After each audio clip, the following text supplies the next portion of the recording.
Hello students, matter in our surroundings आपका chemistry का class 9th का फर्स्ट चैप्टर है। उसका आज मैं एक वन शॉट रिवीजन करवाने जा रही हूँ क्योंकि आपके अभी PT1 होने वाले होंगे और उसमें ये चैप्टर आपका जरूर आएगा। मैं हूँ दीपा और ये है दीपा's ट्यूटोरियल। अगर आपको पसंद आता है तो लाइक करो, शेयर करो और सब्सक्राइब करो।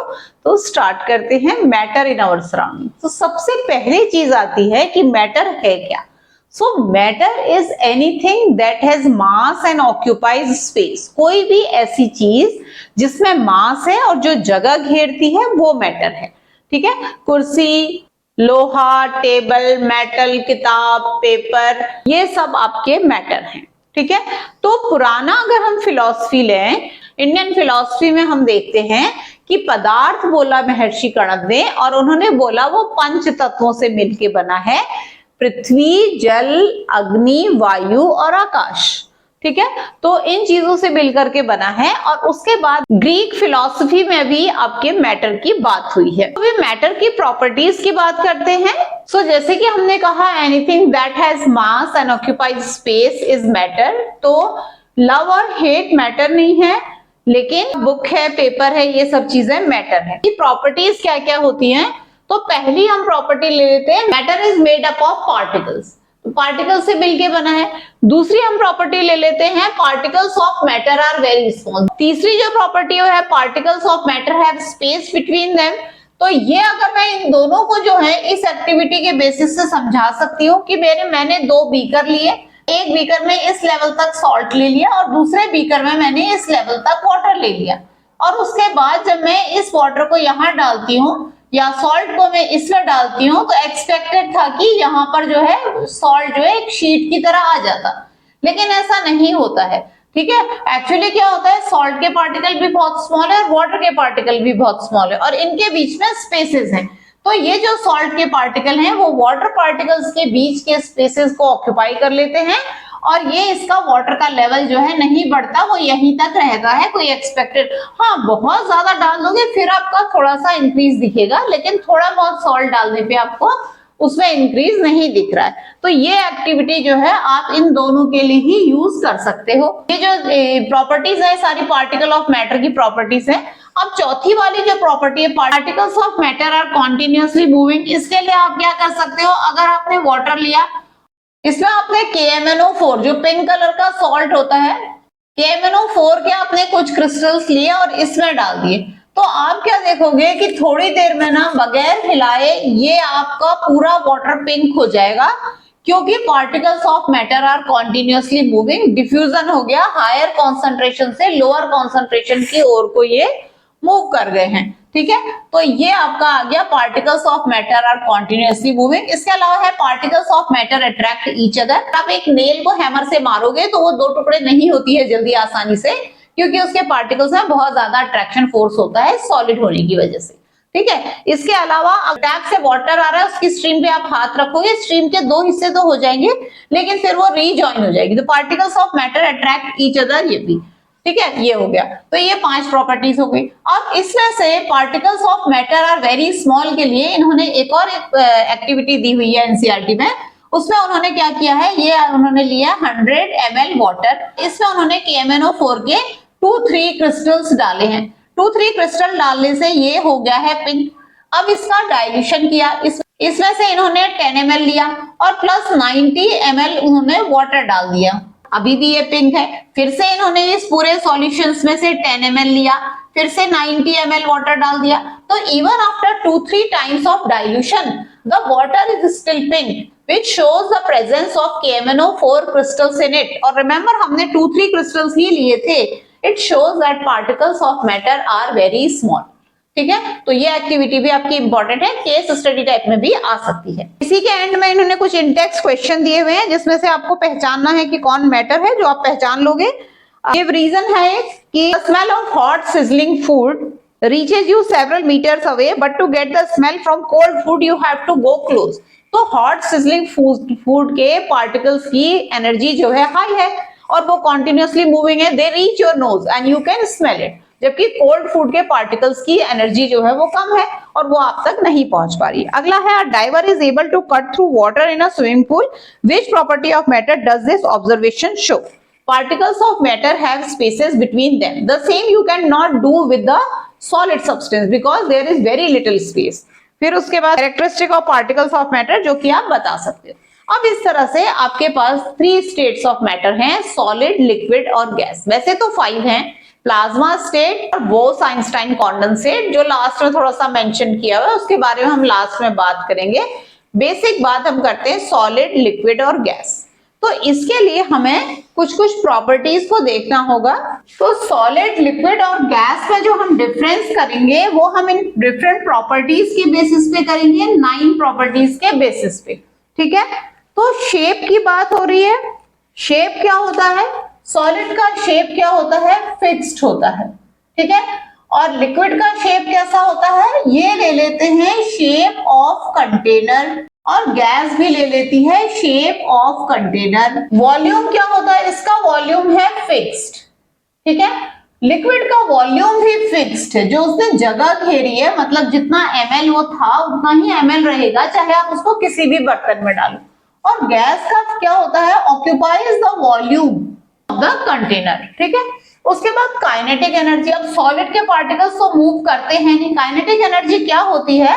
Kinetic energy is the property of matter due to which its particles move, ठीक है। तो काइनेटिक एनर्जी सॉलिड के पार्टिकल्स में मिनिमम होती है। काइनेटिक एनर्जी होती है वो होता है हाफ mv²। तो जितनी ज्यादा काइनेटिक एनर्जी होगी उतनी ज्यादा वेलोसिटी होगी, ठीक है। इसकी जो SI यूनिट होती है ना वो जूल होती है, ठीक हो गया। आगे आप इसको वर्क एंड एनर्जी में भी पढ़ोगे। उसके बाद काइनेटिक एनर्जी इसमें मिनिमम है, इसमें मैक्सिमम होती है गैस के पार्टिकल्स की। तो इसमें कितनी होती है? मॉडरेट होती है, मीडियम होती है। उसके बाद डेंसिटी आ गया। What is density? Mass per unit volume is density. अगर मैं बोलूं डेंसिटी क्या है तो वो है मास अपॉन वॉल्यूम, और इसकी SI यूनिट जो है वो क्या हो जाएगी? निकाल लो। मास की यूनिट होती है किलोग्राम और वॉल्यूम की यूनिट होती है मीटर क्यूब, ठीक है। किलोग्राम पर मीटर क्यूब, या फिर इसको kilogram metre to the power -3 भी आप लिख सकते हो। पार्टिकल डेंसिटी मतलब how closely the particles are packed, ठीक है।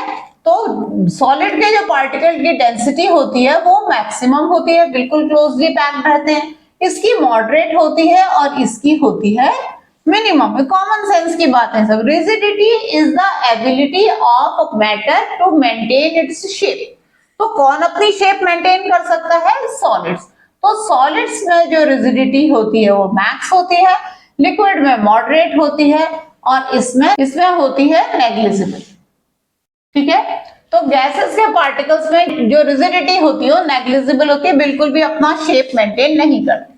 Fluidity is the property of matter due to which it can flow. तो फ्लूइडिटी किसमें होती है? इसमें होती है मिनिमम या नील, ठीक है, सकते हैं। इसमें होती है मिनिमम, इसमें होती है मॉडरेट और इसमें होती है, गैसेस में होती है maximum fluidity. Inter particle space, यहाँ पे सॉलिड्स में मिनिमम इंटर पार्टिकल स्पेस होती है, यहाँ पे मैक्सिमम इंटर पार्टिकल स्पेस होती है। अगर एक बॉक्स है, इसके अंदर इसके 4 ही पार्टिकल होंगे, इसके जो है 10-12 हो सकते हैं ज्यादा, और सॉलिड के जो होंगे वो बहुत सारे होंगे, बिल्कुल पास पास। जब पास पास है तो फिर क्या होगा? इंटर पार्टिकल जो अट्रैक्शन फोर्स है वो भी इसमें क्या होगा? ज्यादा होगा। तो इन दोनों में कंफ्यूज नहीं, स्पेस जो है वो मिनिमम है और अट्रैक्शन फोर्स जो है वो मैक्सिमम है। जो इंटर पार्टिकल फोर्स है वो जो है सॉलिड में मैक्सिमम है, बिल्कुल पास पास होते हैं। कराटे वगैरह मार के आप तोड़ के देखो टेबल को, बहुत मुश्किल होगी, ठीक है। आप किसी को सॉलिड चीज को तोड़ोगे तो उसमें मुश्किल होगी, ब्रेक वगैरह को जैसे कराटे वाले तोड़ते हैं तो मुश्किल से तोड़ पाते हैं। और जो गैसेस है उनमें इंटर पार्टिकल जो फोर्स ऑफ अट्रैक्शन होता है वो मिनिमम होता है, कोहेसिव फोर्स भी बोलते हैं इसको। तो कंप्रेसिबिलिटी इसमें मीडियम है और इसमें कितनी है? मैक्सिमम है। जो आपके घरों में गैस आती है एलपीजी या सीएनजी, तो वो कंप्रेस्ड होती है। सीएनजी का फुल फॉर्म है कंप्रेस्ड नेचुरल गैस, और वो इतनी ज्यादा कंप्रेस नहीं की गई है कि वो लिक्विड में चेंज हो जाए। जबकि एलपीजी जो सिलेंडर्स में आती है वो होती है लिक्विफाइड पेट्रोलियम गैस। वो काफी सारा कंप्रेस किया होता है, वो इतने पास आ जाते हैं कि वो लिक्विड में चेंज हो जाते हैं। ठीक है, तो इस तरह से आप इसमें, ये काफी इंपॉर्टेंट है, ये सारी प्रॉपर्टीज की आपको डेफिनेशन भी आ सकती है और ये आपको डिफरेंस करने के लिए भी आ सकता है, और वो प्रॉपर्टीज भी मेंशन कर सकते हैं कि इन प्रॉपर्टीज के बेसिस पे आप उसको डिफरेंशिएट करो। इन टेक्स्ट क्वेश्चन है, इसमें जो पहला क्वेश्चन है इंक्रीजिंग डेंसिटी के बेसिस पे आपको इनको अरेंज करना है। सो सबसे पहले आपका इसमें आ जाएगा एयर, देन आ जाएगा exhaust from chimneys, water, then आ जाएगा honey, then cotton, then water, then chalk, then iron. फिर उसके बाद डिफरेंसेस वाला तो हमने कर ही लिया है। उसके बाद अगला है थर्ड वाला गिव रीजन। गिव रीजन में आपको बताना है gas fills completely the vessel in which it is kept because particles of gas have very high kinetic energy and very little interparticle attraction force, so they fill the container which is available to them. Second है gas exert pressure on all walls of the container। हाँ, जो sales के, जो gas के जो particles होते हैं वो इस तरह से ना जिगजैग मोशन करते रहते हैं। जिगजैग मोशन, इसको ब्राउनियन मोशन भी बोलते हैं, हर डायरेक्शन में ये पार्टिकल्स मूव कर रहे हैं। तो these particles collide with each other and also to the wall of the container। ठीक है, तो wall of the container से भी टकरा रहे हैं। तो जब आपको पता है टकराने से फोर्स लगेगा, फोर्स से प्रेशर जनरेट होगा, तो इस तरह से जो गैसेस होती हैं वो प्रेशर एक्सर्ट करती हैं। अगला है a wooden table should be called a solid. हाँ, क्योंकि वो रिजिड है, रूम टेम्परेचर पे वो रिजिड है, आप उसका शेप चेंज नहीं कर पा रहे हो, आप उसके बीच में से हाथ नहीं निकाल पा रहे हो। ठीक है, next is we can easily move our hand in air but to do the same through solid block of wood we need a karate expert. Because जो सॉलिड है उसके बीच में इंटरपार्टिकल स्पेस नहीं है, तो हमें उसको बीच में से हाथ ले जाने के लिए हमें बहुत ज्यादा फोर्स लगाना पड़ेगा, जो कि कराटे एक्सपर्ट कर रहा है। Liquid generally have lower density as compare to solids but you must have observe that ice floats on water. हाँ, आइस जो होता है जब उसका क्रिस्टलाइजेशन होता है, जब वो बनती है तो इस तरह से बनती है कि उसका जो डेंसिटी होती है वो वाटर से कम आती है, इसलिए जो है 1/9 ऑफ आइस जो आपका पानी के ऊपर तैरता है, बाकी नीचे। जब आप ग्लास में आइस क्यूब डालोगे तो इसको आपको दिखेगा इस तरह से। ठीक है, बाकी जो सॉलिड्स होते हैं उनको अगर उनके लिक्विड में डालोगे तो वो सिंक हो जाएंगे, क्योंकि उनकी डेंसिटी हायर होती है। आइसबर्ग आपने सुना होगा, आइसबर्ग जो होते हैं वो फ्लोट होते हुए दिखते हैं, दूर से बहुत छोटे दिखेंगे, लेकिन वो डीप सी में उनका 8/9 पार्ट तो अंदर ही होता है सी के, तो उससे टकरा के कई बार शिप भी ब्रेक हो जाते हैं, जैसे टाइटैनिक ब्रेक हुआ था। अब बात करते हैं कि स्टेट आपने देखा है डेली लाइफ में भी चेंज होती है, बर्फ है, पानी है, भाप है, ये जो है वाटर की 3 स्टेट्स हैं, सॉलिड, लिक्विड और गैस। अब इनमें इंटर कन्वर्जन कैसे हो सकता है? तो इंटर कन्वर्जन के लिए हमको ये प्रॉपर्टीज को ध्यान में रखना है। गैसेस में अगर हम इंटर पार्टिकल स्पेस को मैक्सिमम से थोड़ा सा कम कर दें तो वो लिक्विड हो जाएगा, और कम कर दें तो वो सॉलिड हो जाएगा। तो इंटर पार्टिकल स्पेस को कम करने का तरीका क्या है? उसको दबाना, यानी कि कंप्रेस करना, यानी कि प्रेशर अप्लाई करना। तो एक तो जो स्टेट चेंज होती है वो होती है अप्लाइंग प्रेशर। प्रेशर अप्लाई करने से स्टेट चेंज होती है। ठीक है, दूसरी बात आपने क्या किया, अगर आपने टेम्परेचर कम कर दिया, जब आपने टेम्परेचर कम किया तो क्या होगा, ये काइनेटिक एनर्जी जो है वो कम हो जाएगी। तो आपने जब पानी को आपने पानी में देखा, आपने जो काइनेटिक एनर्जी है वो क्या है, मीडियम है, और जब आपने उसको सॉलिडिफाई करना है तो टेम्परेचर कम कर दिया तो उसकी एनर्जी कम हो गई और उसके पार्टिकल जो है पास पास आ गए, जिसकी वजह से वो क्या हुआ, सॉलिड में कन्वर्ट हो गया। ठीक है, तो इस तरह से हम चीजों का स्टेट चेंज कर सकते हैं।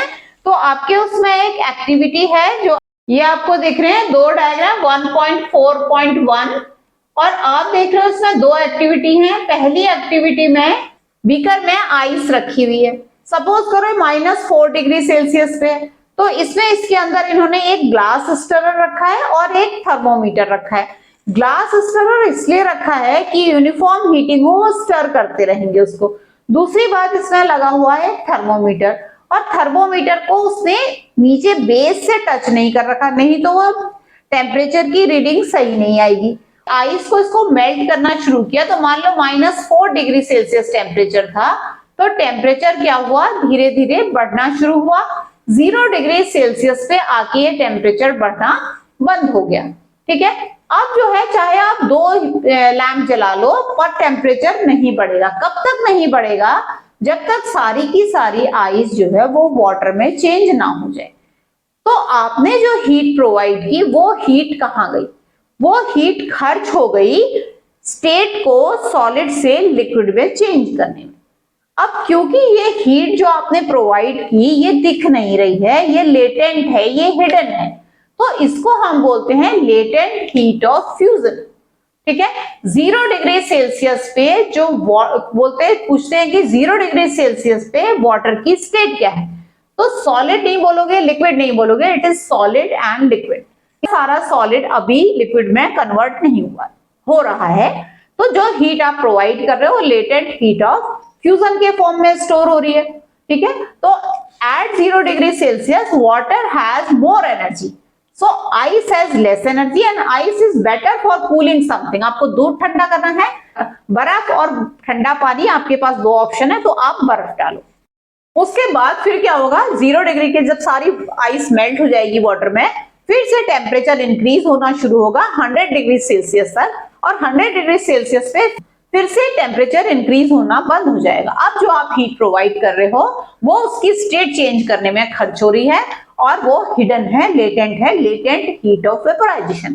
तो लेटेंट हीट ऑफ वेपोराइजेशन को अगर आपने डिफाइन करना है, जो कि आता है, तो latent heat of vaporization is the heat provided to 1 kg of liquid into gas at atmospheric pressure at its boiling point। Same language latent heat of fusion के लिए भी हम यूज करेंगे। Latent heat of fusion is the heat provided to 1 kg of solid into liquid at its melting point at atmospheric pressure. Atmospheric pressure कहना इसलिए जरूरी है क्योंकि एटमॉस्फेरिक प्रेशर की वजह से मेल्टिंग पॉइंट और बॉइलिंग पॉइंट चेंज हो सकते हैं।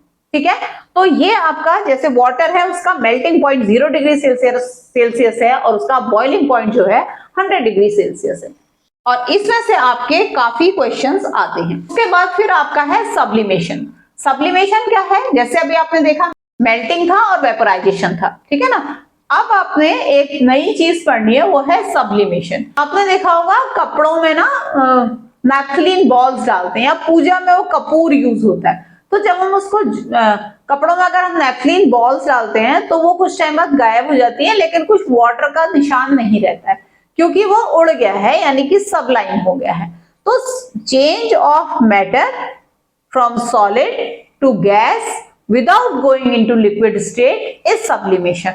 अब सबलाइन क्या क्या चीजें होती हैं, ड्राई आइस जो आप देखते होंगे शूटिंग वगैरह में यूज होता है, या ये वेडिंग वगैरह में जो धुआं आता है ना, कोई कोल वगैरह जलाने का धुआं नहीं हो, ड्राई आइस का धुआं है। ड्राई आइस होती है सॉलिड कार्बन डाइऑक्साइड, और सॉलिड कार्बन डाइऑक्साइड को ड्राई आइस इसलिए बोलते हैं क्योंकि वो लिक्विड स्टेट में नहीं जा रही, तो वो वेट नहीं हो रही है। ठीक है, जबकि नॉर्मल वाली जो आइस है वो तो वेट हो जाएगी। और नैफ्थलीन बॉल्स आप घरों में कपड़ों में यूज करते हो, और कैम्फर जो है पूजा में यूज होता है, जो कपूर हम बोलते हैं वो कैम्फर है, एंथ्रासीन है और एमोनियम क्लोराइड है। ठीक है, तो ये सारी चीजें सबलाइन हो जाती हैं सॉलिड से सीधा गैस में, और इसको बोलते हैं सब्लिमेशन। और जब गैस वापस सॉलिड में आती है ना, तो उसको बोलते हैं डिपोजिशन। ये चीज को हम सेपरेशन में भी यूज करते हैं। मान लो आपके पास सॉल्ट प्लस अमोनियम क्लोराइड का एक मिक्सचर है, चाइना डिश में लिया आपने, इसके ऊपर एक इन्वर्टेड फनल रखी और यहाँ पे लगा लिया कॉटन का प्लग। तो अब क्या होगा, जब आप इसको हीट करोगे तो ये सबलाइन होगा, और यहाँ कॉटन प्लग लगा हुआ है तो ये यहाँ पर इसका क्या हो जाएगा, प्योर NH4Cl का डिपोजिशन हो जाएगा और सॉल्ट से सेपरेशन हो जाएगा। एक इंटर कन्वर्जन का आपका फ्लो चार्ट है, वो बहुत इंपॉर्टेंट है। सॉलिड से जो गैस में चेंज हो रहा है वो क्या है, सब्लिमेशन। गैस से जो वापस सॉलिड में हो रहा है वो क्या है, डिपोजिशन। सॉलिड से लिक्विड में जाने को क्या कहते हैं, मेल्टिंग या फ्यूजन। ठीक है, और लिक्विड से सॉलिड में आने को बोलते हैं सॉलिडिफिकेशन, और लिक्विड से गैस में जाने को क्या बोलते हैं वेपोराइजेशन, और गैस से लिक्विड में चेंज होने को क्या बोलते हैं कंडेंसेशन। ठीक है, कहाँ पे देखते हो आप कंडेंसेशन? जब ह्यूमिडिटी होती है ना तो आपकी जो कोल्ड वाटर बॉटल होती है उसके बाहर आपको वाटर के पार्टिकल्स दिखते हैं। ये वाटर के पार्टिकल वाटर के अंदर से नहीं आए हैं, ये कहाँ से आए हैं? ये जो एयर में ह्यूमिडिटी है वो इस ठंडी सरफेस में कंडेंस हो गई है। अगर आप खाली बॉटल भी लोगे ना ठंडी एकदम फ्रीजर से निकाल के तो भी आपको उसके ऊपर वाटर के पार्टिकल्स दिखेंगे। टेम्परेचर चेंज करने पे और प्रेशर चेंज करने पे दो तरह से आपकी स्टेट जो है वो चेंज हो सकती है। ठीक है, अब आपके क्योंकि टेम्परेचर की बहुत सारी बात हो रही है, हम नॉर्मली डिग्री सेल्सियस में टेम्परेचर का यूनिट लेते हैं, बट एक्चुअली टेम्परेचर की जो ऐसा यूनिट है ना वो केल्विन है। जो 0 डिग्री केल्विन है ना वो 273 डिग्री सेल्सियस के बराबर होता है, इसको के से भी डिनोट करते हैं। तो जो वाटर का मेल्टिंग पॉइंट है वो 0 डिग्री सेल्सियस वो 273 केल्विन के बराबर हो गया, और जो 100 डिग्री सेल्सियस वाटर का बॉइलिंग पॉइंट है वो 373 केल्विन के इक्वल है। ठीक है, कोई भी केल्विन को आपने चेंज करना है, मान लो 27 डिग्री सेल्सियस को आपको केल्विन में चेंज करना है, तो आप क्या करो 27 प्लस 273 कर दो। ठीक है, तो ये आ जाएगा 300 केल्विन। मैं ये बोलती हूँ ये सी पहले आता है के बाद में आता है, तो के बड़ा है तो आपको सी को के बनाने के लिए कुछ ऐड करना पड़ेगा, ऐसे करके आप इसको याद कर लो 273। एक्चुअली वो 273.16 है, लेकिन हम 273 राउंड ऑफ करके लेते हैं। तो आपके इसमें कुछ कन्वर्जन है जो कि आप आराम से कर सकते हो। For any substance why does the temperature remain constant during change of state? Because the heat provided goes into changing the state and remains latent inside the content of the beaker. Atmospheric gases को liquefy करने के लिए एक method suggest करने को कह रहा है। आपको देखा होगा लिक्विड नाइट्रोजन यूज होती है और ऑक्सीजन का भी लिक्विफाइड फॉर्म यूज होता है हॉस्पिटल्स वगैरह में, और इस एलपीजी तो आप यूज कर ही रहे हो। तो लिक्विफाई करने के लिए हम ना टेम्परेचर को लो नहीं करेंगे, हम क्या करेंगे प्रेशर को इंक्रीज करेंगे उसके ऊपर, यानी कि दबा देंगे जिससे कि वो लिक्विफाई हो जाएगी। टेम्परेचर वाला जो है वो प्रैक्टिकल नहीं है, क्योंकि आपको जब आप टेम्परेचर कम करके आप सॉलिडिफाई करोगे ना तो आप उसको फ्रोजन स्टेट में ही रखना होगा। टेम्परेचर वो मेंटेन करना मुश्किल है, लेकिन प्रेशर मेंटेन करना आसान है। सिलेंडर में आप देखते हो ना रेगुलेटर लगा होता है, वो रेगुलेट कर लेता है। अब है इवेपोरेशन और बॉइलिंग। इवेपोरेशन और बॉइलिंग है। इवेपोरेशन क्या होता है? Change of liquid into gases state at all temperatures below the boiling point. Boiling point से नीचे जितना भी चेंज हो रहा है गैसेस स्टेट में वो इवेपोरेशन। अब इवेपोरेशन का प्रोसेस समझो कि इवेपोरेशन में क्या होता है, जैसे सरफेस में जैसे ये पार्टिकल्स हैं कुछ, ठीक है, तो इसमें से क्या होता है आपको पता है particles of matter are continuously moving, they collide with each other, some of the particles gain more energy than others and escape into the air. ये दो पार्टिकल्स के पास ज्यादा एनर्जी थी जो इन्होंने इधर इधर से ले ली और दे एस्केप इनटू द एयर। ठीक है, अब जब मोर एनर्जी वाले पार्टिकल्स ने सरफेस को छोड़ दिया तो इवेपोरेशन से क्या होगा? Evaporation causes cooling. Why does evaporation cause cooling? Because more energetic particles leave the surface. ठीक है, फैक्टर्स अफेक्टिंग इवेपोरेशन, कौन कौन से फैक्टर इवेपोरेशन को अफेक्ट करते हैं? तो जो इवेपोरेशन है वो ना एक सरफेस फिनोमिना है, तो सरफेस एरिया क्या होगा? More surface area more evaporation. Why? Because more surface area provides more opportunity to the particles to escape into the air. ठीक है, और फिर उसके बाद जो दूसरा है वो है temperature. Higher the temperature, more particles have energy to escape. So more temperature, more evaporation. ठीक है, अब चौथे नंबर वाले को पहले समझाती हूँ, वो है ह्यूमिडिटी। तो ह्यूमिडिटी क्या होती है? Humidity is presence of water vapour in the air. So air has a certain capacity to hold water vapor. If air is already laden with water vapor, it will not accept more water vapor from the surroundings.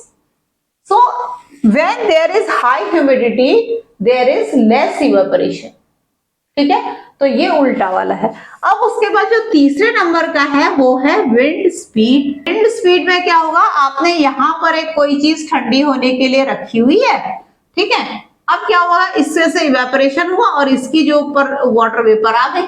अब यहाँ पर इसके ऊपर की जो air है, this is already laden with water vapour.